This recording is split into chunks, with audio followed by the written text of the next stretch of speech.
안녕하십니까. 거꾸로 투자하는 쇼킹 부동산입니다. 앞으로 탐욕이 공포로 바뀐다 시작해 보겠습니다. 영상 전에 구독과 알람 설정 부탁드리겠습니다. 자, 어제 금통위 이후에 사실상 내년 1분기 기준금리 1.25%가 확정이 됐습니다. 그래서 올해 11월 25일 날 기준금리를 1%로 올리고요. 내년 1월 또는 2월에 이주랑오는 총재 임기 전 마지막 기준금리 인상이 단행됩니다. 그래서 많은 금융기관들이 내년 말까지 기준금리 1.5% 정도 될 거라고 보고 있거든요.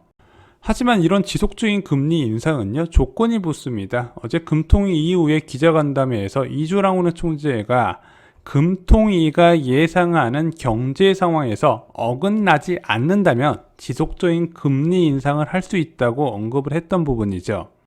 자, 그럼 현재 금통위가 예상하는 경제 상황은 무엇일까요? 제가 계속 말씀드리는 부분이 바로 이 한국은행에서 발표한 경제 전망입니다. 8월 달에 발표됐죠. 이 내용은 쇼킹 부동산 블로그 자료실에 업로드가 되어 있습니다. 자, 여기 내용을 보시면요, 경제 성장 전망치가 있습니다. 그래서 올해는 GDP 성장률 연간 기준으로 4% 오른다고 이야기를 했고요. 내년에는 3% 수준으로 준수한 성장세가 나온다고 예상을 했습니다. 그리고 물가는 어떠냐? 올해는 2.1%, 내년에는 1.5%가 나온다고 전망을 했습니다. 그래서 이 전망대로만 간다면 금리를 지속적으로 올리겠다고 발표를 한 겁니다. 자, 그런데 이상한 게 있어요. 야, 내년에 1.5% 저물가를 전망해놓고 금리를 그렇게 자주 올린다고 좀 이해가 안 되시죠? 대한민국은 물가 안정 목표제를 채택하고 있습니다. 그래서 소비자 물가 상승률이 전년 동기 대비해서 2%를 넘게 되면 인플레이션 압력이 있다고 판단해서 통화량 회수에 들어가는 긴축에 들어간다는 거죠. 금리를 올린다는 부분입니다. 자, 그런데 1.5%, 2% 한 점 못 미치는 물가 수준이 나오는데 어떻게 금리를 올리지? 여기에 서영경 금통위원이 한 강연회에서 발표한 부분이 있습니다. 자, 지금과 같이 자산가격 상승이 신용 팽창에 영향을 크게 받는 경우 중앙은행은 인플레이션율이 목표치에 하회하는 것을 허용하면서 대응할 수 있다. 한마디로 인플레이션 목표치 미달에도 지속적으로 금리 인상 올린다는 얘기보죠. 자, 그것을 요약해드리면요, 내년 성장률 3%만 나오면 물가가 낮아도 기준금리는 올린다, 이렇게 해석하시면 됩니다. 자, 하지만 내년은 저물가가 아니라 고물가를 조심을 해야 됩니다. 그래서 이번 금통위에서도 인플레 걱정에 대해서 본격화를 했다는 기사가 있어요. 자, 왜냐면은 지금 세계 각국이 인플레이션이 일시적이 아니라 장기적일 것이다, 생각보다 길게 이어질 것이다, 그래서 긴축 대응으로 하는 시점에서 한국은행도 처음으로 인플레이션에 대한 우려를 꺼낸 거죠. 자, 저희 쇼킹 부동산에서는 내년에 절대 저물가가 아니라고 여러 차례 말씀을 드렸습니다. 아무리 생각해봐도 내년에 물가 낮을 요인이 안 보여요. 자, 그래서 현재의 통화정책 정상화 기조에 물가 불안이 더해지면요, 내년 말 기준금리는 1.75%에서 2%까지도 봐야 된다는 거죠. 자, 이렇게 기준금리가 올라가게 된다면 예금금리가 2.3%에서 2.5%까지 봐야 되는 부분입니다. 그러면은 모든 부동산 자산에 대한 평가를 다시 계산해야 된다는 거예요. 그래서 부동산 가격 하락을 원하는 분들은 앞으로 두 가지를 체크하셔야 됩니다. 야, 내년에 3% 경제 성장률 제대로 나올 것이냐, 또 하나 2% 이상의 물가 상승률이 나올 것인가. 이거 아니어도 기준금리 1.5%까지는 올릴 것 같은데, 자, 2% 이상의 물가 상승률이 지속해서 나오면 1.5% 플러스 알파를 노릴 수 있다는 부분이죠. 자, 그런데 기대하셔도 좋을 것 같습니다. 이와 관련된 세 가지 소식을 좀 전해드리겠습니다. 자, 첫 번째 소식입니다. 10월 1일부터 10일까지 수출 실적이 발표가 됐습니다. 이 실적이 중요한 이유가 4분기에 수출 실적을 예상하고 GDP 성장률이 전망한 대로 잘 나올 수 있는가 처음으로 확인할 수 있는 내용이라는 거죠. 자, 그런데 수출 실적이요, 조업일수 고려시 33.8% 증가한 것으로 나타났습니다. 와, 굉장히 많이 늘어났죠. 자, 어떤 품목이 수출이 잘 됐나 살펴보겠습니다. 반도체, 철강, 석유 제품, 승용차, 선박 할 거 없이 대한민국 주력 수출 품목 고루고루 높은 증가세가 나타났습니다. 자, 여러분들 수출 실적 이렇게 두 자릿수로 모든 산업에서 고루고루 증가한 거 본 적 있으세요? 2017년도 수출 좋았거든요. 그때는 반도체 중심으로만 올라갔어요. 지금은 모든 산업이 다 잘 되고 있다는 겁니다. 이것은 2010년 이후에 10년 만에 수출업체 최대 호황이다, 이렇게 보시면 될 것 같아요. 자, 이렇게 수출이 증가하다 보니까 뭐가 문제가 되고 있죠? 이 수출품을 나를 배가 부족하다는 이야기가 계속해서 나오고 있는 겁니다. 자, 4분기 시작이 좋습니다. 10월 1일부터 10일까지 통계지만 시작이 나쁘지 않고 현재까지의 수출 실적의 견고한 흐름세가 앞으로도 이어질 거는 전망을 나타내고 있습니다. 자, 대한민국은요, 수출이 뒷받침이 되어야 소비와 투자가 늘어나는 구조, 결국에는 GDP 성장률이 수출 산업에 의존할 수밖에 없다는 부분입니다. 그래서 대한민국이 아무리 내부적으로 잘한다 하더라도 결국에는 세계 경제가 살아나야 대한민국도 같이 살아나는 구조거든요.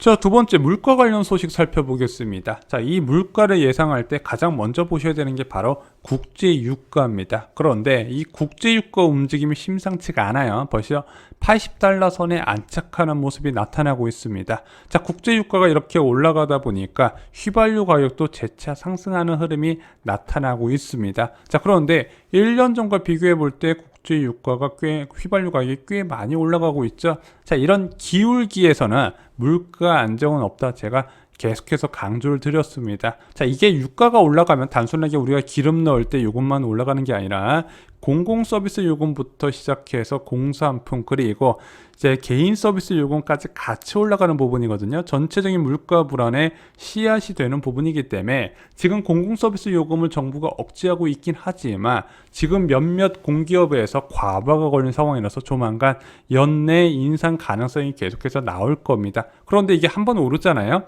그러면 1년 내내 오른 게 반영이 된다는 거죠. 자, 게다가 환율까지 급등하고 있는 상황입니다. 어제 장중 1200원 달러를 돌파했었죠. 자, 그래서 지금 1196원 정도가 나왔는데, 자, 보세요.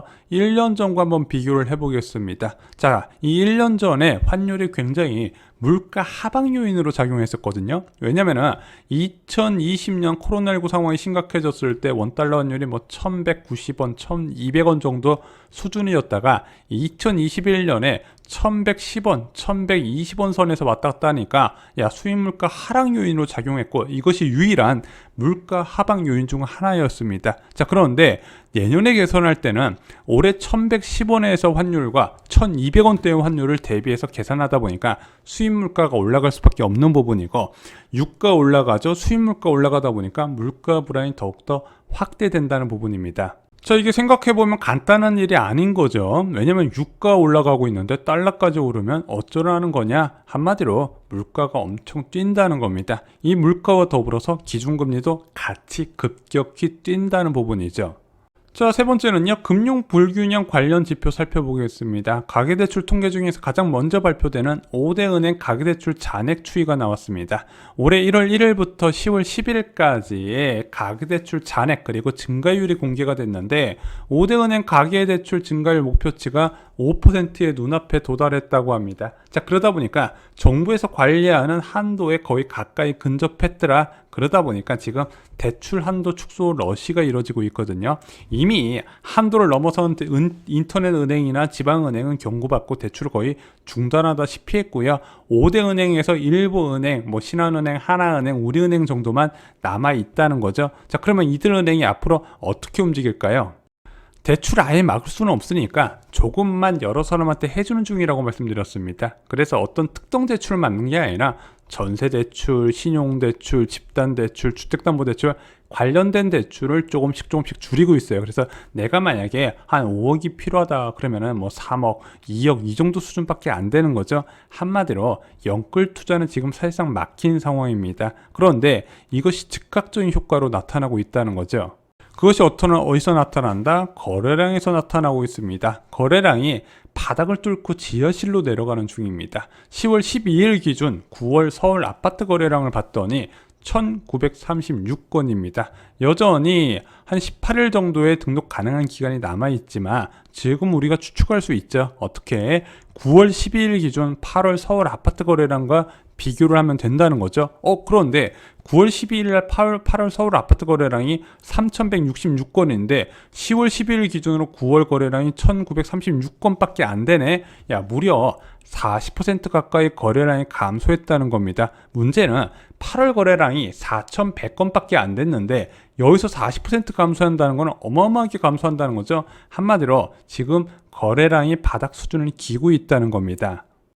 1년 뒤 부동산 시장은 지금과 많이 다를 겁니다. 그리고 2년 뒤에는 탐욕이 공포로 바뀌어 있을 겁니다. 자산 시장에서 절대라는 말을 믿지 마시기 바랍니다. 자, 여러분들 올 6월까지만 해도 10만 전자란 이야기가 나왔다가 지금 6만 전자가 돼버렸죠. 자, 금리는 모든 것을 빠르게 바꾸게 됩니다. 부동산이란 자산이 금리 변화에 좀 느리게 대응을 하긴 하지만 그 느리게 대응했던 부동산이 한번 발작이 시작하려면 여러분이 생각하는 것보다 이런 가격이 올까 싶을 가격까지 떨어질 수 있다는 부분이죠. 이것은 꼭 여러분들이 염두에 두셨으면 좋겠습니다.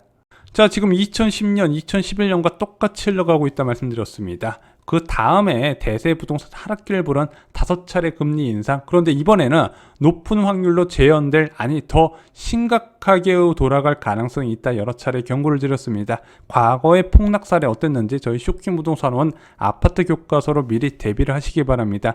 이상 영상 마치겠습니다. 좋아요, 구독, 공유 꼭 부탁드립니다. 감사합니다.